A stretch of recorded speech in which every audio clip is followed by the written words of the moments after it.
बच्चों आज हमें पढ़ना है दो चरीय रैखिक समीकरण युग्म की आलेखी विधि या ग्राफीय विधि से हम समीकरणों को कैसे हल करेंगे। ठीक है, तो सबसे पहले जो आपको दो समीकरण दिए रहेंगे उसको नंबर 1 और नंबर 2 दे दीजिए, सब पहला काम। ठीक है, फिर आगे क्या करते हैं आप पहले भी पढ़ चुके हैं, आपको दिक्कत बिल्कुल भी नहीं होगी। आपको करना क्या है कि अपने मन से समीकरण 1 उतारा, समीकरण 1 में आपको जो मान सुटेबल हो, है ना, कुछ भी नहीं रखना, इस प्रकार से कि आप ग्राफ बना सकें, इस प्रकार से मान रखना। जैसे कि हमने क्या रखा है, x बराबर 0 रखा है। जब हम इस समीकरण में x बराबर 0 रखते हैं तो ये 0 हो जाएगा, तो हमारे पास क्या बचेगा, -2y बचेगा, और बराबर में क्या आएगा 0, -2 है गुणा में है तो कहाँ आएंगे बटे में, तो y बराबर 0 ही। ये आप पहले हल कर चुके हैं, हम बार बार बता रहे हैं, फिर भी हम यहाँ आपको दोबारा बताया है। ठीक है, इस प्रकार से एक मान हो गया। अब हम क्या रखते हैं, x बराबर क्या रखा हमने, 2 रखा, अपने मन से रखना है, आप चाहें तो 3 भी रख सकते हैं, x बराबर, ये आपकी इच्छा है।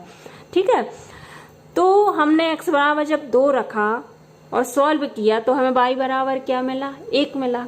तो ये तो हमने समीकरण 1 को उठाया था और x बराबर 0 और x बराबर 2 रखा तो हमें y बराबर 0 मिला है और y बराबर 1 मिला है। चाहे तो आप और भी मान निकाल सकते हो, कम से कम 2 तो निकालना ही है, आपकी इच्छा है तो और भी मान निकाल सकते हो। ठीक है, फिर इसके बाद समीकरण आपको क्या करना है, 2 उठाना है अपने मन से, या तो यही मान x बराबर 0 और x बराबर 2 समीकरण 2 में रखें, या अपने मन से कुछ और भी रख सकते हैं। जैसे कि हमने x बराबर 0 रखा तो हमें y बराबर कितना मिला, 5 मिला है।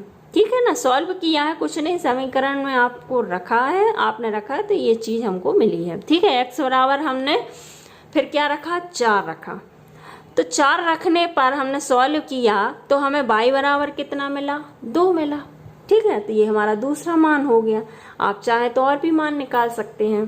तो इस तरह से हमने ये जो हम पहले डिब्बा बनाया करते थे ना, वैसे ही आलेख खींचने के लिए हमने वैसे ही बनाया है, ये खंड बनाए हुए हैं। हमने क्या रखा, x बराबर 0 तो y बराबर 0 मिला था, x बराबर हमने 2 रखा था तो y बराबर 1 मिला था, x बराबर 0 रखा इस वाले दूसरे में तो y बराबर 5 मिला, x बराबर 4 रखा तो y बराबर हमको 2 मिला। अब हम आलेख जिस प्रकार से खींचते थे हम उस प्रकार से आलेख खींचेंगे। अब देखिए जरा आलेख को ध्यान से देखिए जो हमने बनाया है। बच्चों सबसे पहले हमने x - 2y बराबर 0 पहले समीकरण की सरल रेखा खींची, फिर उसके बाद हमने दूसरा समीकरण 3x + 4y बराबर 20 की सरल रेखा खींची। हम क्या देखते हैं कि x बराबर 4 और y बराबर 2 पर ये दोनों ही रेखाएं एक बिंदु पर प्रतिच्छेद कर रही हैं। इससे हमें क्या ज्ञात होता है कि समीकरण निकाय का अद्वितीय हल होगा। इसी प्रकार से एक सवाल और लिया हमने, 2x + 3y बराबर 9, 4x + 6y = 18। हमने क्या किया, x के मान डाले हैं और y के मान निकाले। हमने यहाँ शॉर्टकट में डिब्बे बस बनाए हैं, आपको पूरा हल करना है और पूरा विधिवत लिखना है। हमने x बराबर 0 डाला तो y बराबर 3 मिला, हमने x बराबर 4.5 डाला। ठीक है, हमने 2 ही मान रखे हैं, आप चाहें तो 3 या 4 मान निकाल कर ग्राफ बना सकते। इसी प्रकार हमने समीकरण 2 का भी हल किया। ये जो बना है ये किसके लिए है, 2x + 3y = 9 के लिए बनाया है, और ये किसके लिए बनाया है, 4x + 6y = 18। इसको पूरा सॉल्व करना है। जैसे ये मान हमने यहाँ डायरेक्ट भरे हैं, आपको जिस तरह से अभी हमने बताया था इस तरह से आपको पूरा सॉल्व करना है ना, हमने यहाँ आपको डायरेक्ट लिख कर बता दिया है। ठीक है, तो अब हम इसका ग्राफ देखते हैं और उस पर चर्चा करते हैं और समझते हैं कि किस प्रकार का ग्राफ मिल रहा है। यहाँ पर जब हमने पहले समीकरण 2x + 3y = 9 का सरल रेखा बनाया, फिर उसके बाद 4x + 6y = 18 की रेखा बनाई, तो हम क्या देखते हैं कि ये दोनों ही रेखाएं एक दूसरे पर अध्यारोपित हो जाती हैं, अर्थात समपाती हो जाती हैं। अर्थात हम कह सकते हैं कि समीकरण निकाय के अनंत हल होंगे। बच्चों अब हमने एक और सवाल लिया है, x + 2y - 4 = 0, 2x + 4y - 12 बराबर 0। इसमें भी हमने x के मान डाले हैं और y के मान प्राप्त किए हैं। वो किस तरह किए हैं, x बराबर 0 रखा तो y बराबर 2, x बराबर 4 रखा तो y बराबर 0 मिला। ये पहले समीकरण के लिए है। दूसरे समीकरण के लिए ये बना है, x बराबर हमने 0 रखा है तो y बराबर 3 मिला, x बराबर 6 रखा तो y बराबर 0। आप मान रखिए, इसमें आपको मिलेंगे, घबराने की कोई ज़रूरत नहीं है। अगर हमने डायरेक्ट लिख दिया तो कोई बात नहीं, आप सॉल्व करेंगे तो यही मान मिलेंगे और आप अपने मन से भी मान रख सकते हैं। अब हम क्या करते हैं, इसका ग्राफ देखते हैं और उस पर चर्चा करते हैं कि हमको इसका किस प्रकार से ग्राफ प्राप्त हो रहा है। बच्चों, जब इन दोनों समीकरणों का ग्राफ तैयार किया तो हम क्या देखते हैं कि इसमें दोनों समीकरणों की रेखाएं एक दूसरे के समांतर हैं, अर्थात हमको कहीं मिलती हुई नज़र नहीं आ रही हैं। इसका अर्थ है कि समीकरण निकाय का कोई हल नहीं होगा।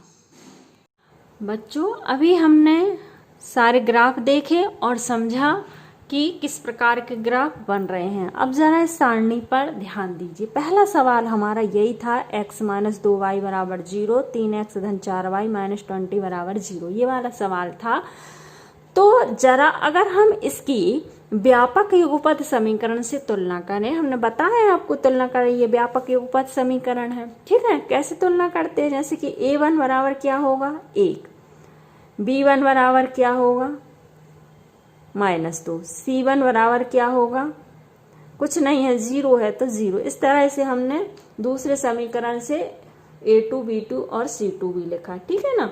जो आपका पहला समीकरण होता है ये a1, b1 और c1 जो कि यहाँ नहीं दिया गया है वो कहलाता है। दूसरे समीकरण में a2 मिलेगा, b2 मिलेगा और क्या मिलेगा c2। इस प्रकार सारे समीकरण में होगा। जैसे यहाँ ध्यान दीजिए, ये a1 होगा, ये b1 होगा और ये c1 होगा, ये a2 होगा, ये b2 होगा और ये c2 होगा। इसी प्रकार से अगले में भी यही रहेगा। तो इनको खोजना कोई कठिन कार्य नहीं है, a1, a2, b1, b2 किसी को भी, ठीक है। अब हमें क्या करना है, इनको हम बटे में लिखेंगे। देखना भी अब हम क्या करने जा रहे हैं। अब हमने a1 बटे a2 किया, यानी a1 का भाग a2 में दिया तो कितना आएगा 1/3 आएगा ना। फिर इसके बाद b1 बटे b2 किया, यानी b1 का भाग b2 में दिया तो कितना है, b1 कितना है -2 है, b2 कितना है 4 है तो -2/4 आएगा, ठीक है। इसको और सॉल्व किया तो -1/2 आ गया। c1 अपॉन c2 की बात करें तो 0/-20 आएगा, ठीक है। अब देखो जरा, इनको ध्यान से देखो, a1 बटे a2 और b1 बटे b2 ये दोनों जो हैं आपस में बराबर नहीं दिख रहे हैं। तो ऐसी स्थिति हम क्या लिखेंगे कि a1 बटे a2 बराबर नहीं b1 बटे b2 की।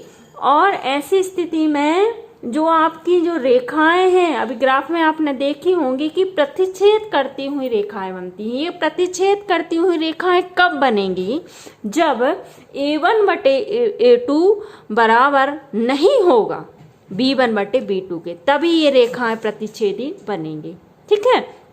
साथ में हम बोलेंगे कि जो समीकरण निकाय है उसका अद्वितीय हल यानी एक ही हल होगा और निकाय कैसा होगा, संगत होगा। ये सारी चीजें क्यों बताई हमने, क्योंकि ये आपके ऑब्जेक्टों में काम आ सकती हैं। पूछा जा सकता है कि अगर रेखाएं प्रतिच्छेद करती हैं तो समीकरण निकाय खाली स्थान होता है तो हम संगत भरेंगे।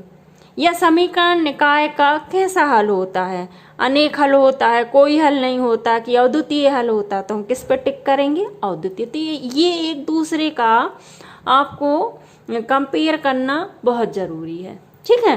फिर अगला हमारा प्रश्न ये था, हमने इसका ग्राफ बनाया था। अब हम इसकी व्यापक युगपत समीकरण से तुलना करते हैं, यानी a1 a2 b1 b2 c1 बटे c1 c2 ये सब लिखते हैं तो हमको क्या रिजल्ट मिलता है, a1 बटे a2 क्या मिलता है, 1/2 मिला। इसको हमने सॉल्व कर लिया है इसलिए 1/2, ठीक है। b1 बटे b2 क्या मिला, 3/6 मिला, इसको सॉल्व कर लिया तो 1/2 आया। c1 बटे c2 क्या मिला है, इसका -9 अपॉन -18 है, इसको हमने सॉल्व किया तो कितना आया 1/2।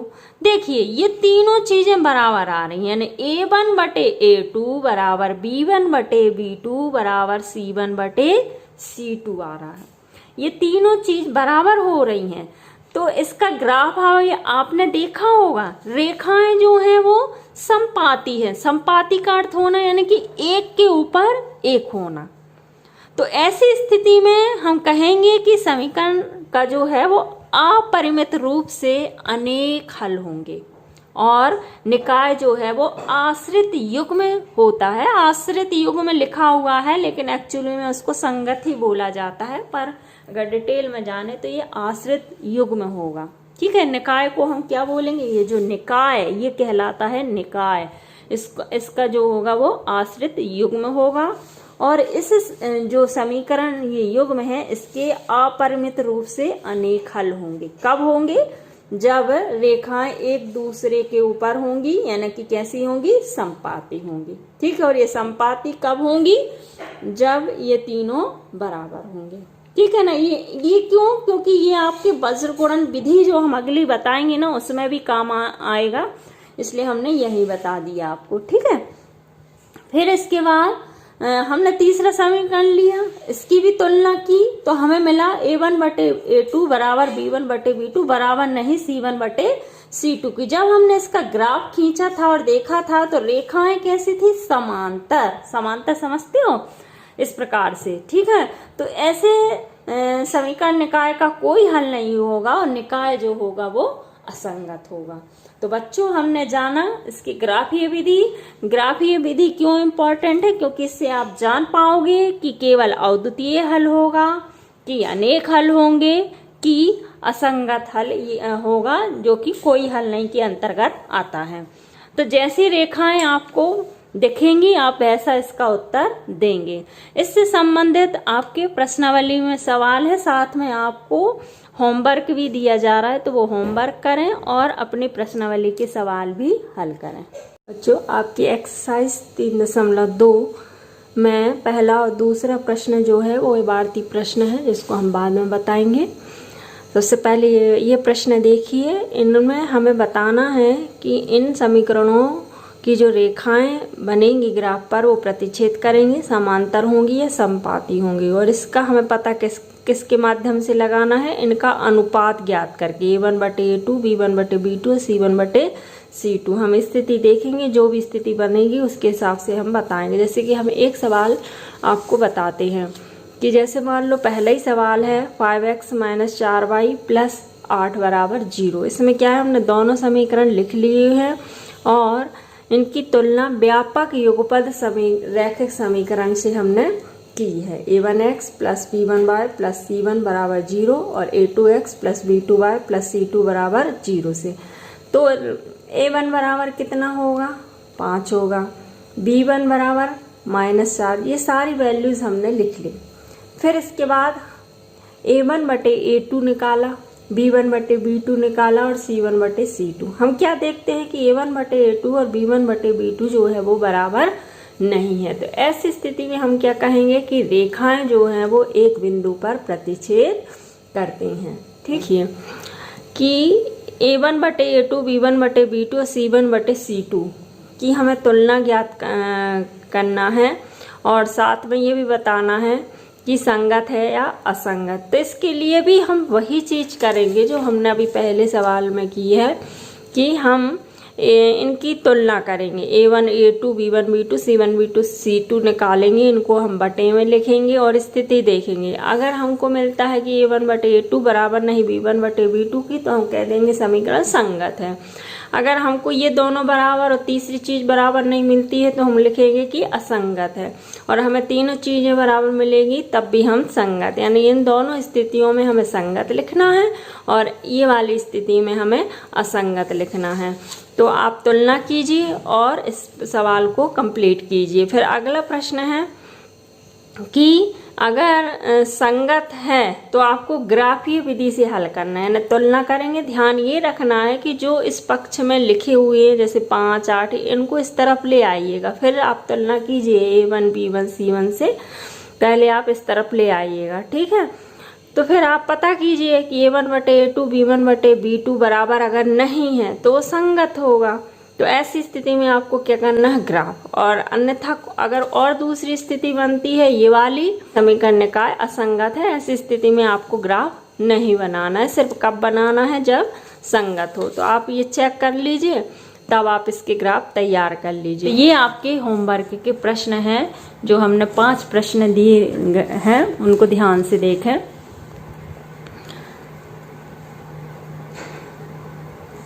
क्या लिखा हुआ है? पहला प्रश्न, x + 3y - 6 = 0, 2x - 3y - 12 = 0। इस तरह से आपको 5 प्रश्न दिए गए हैं।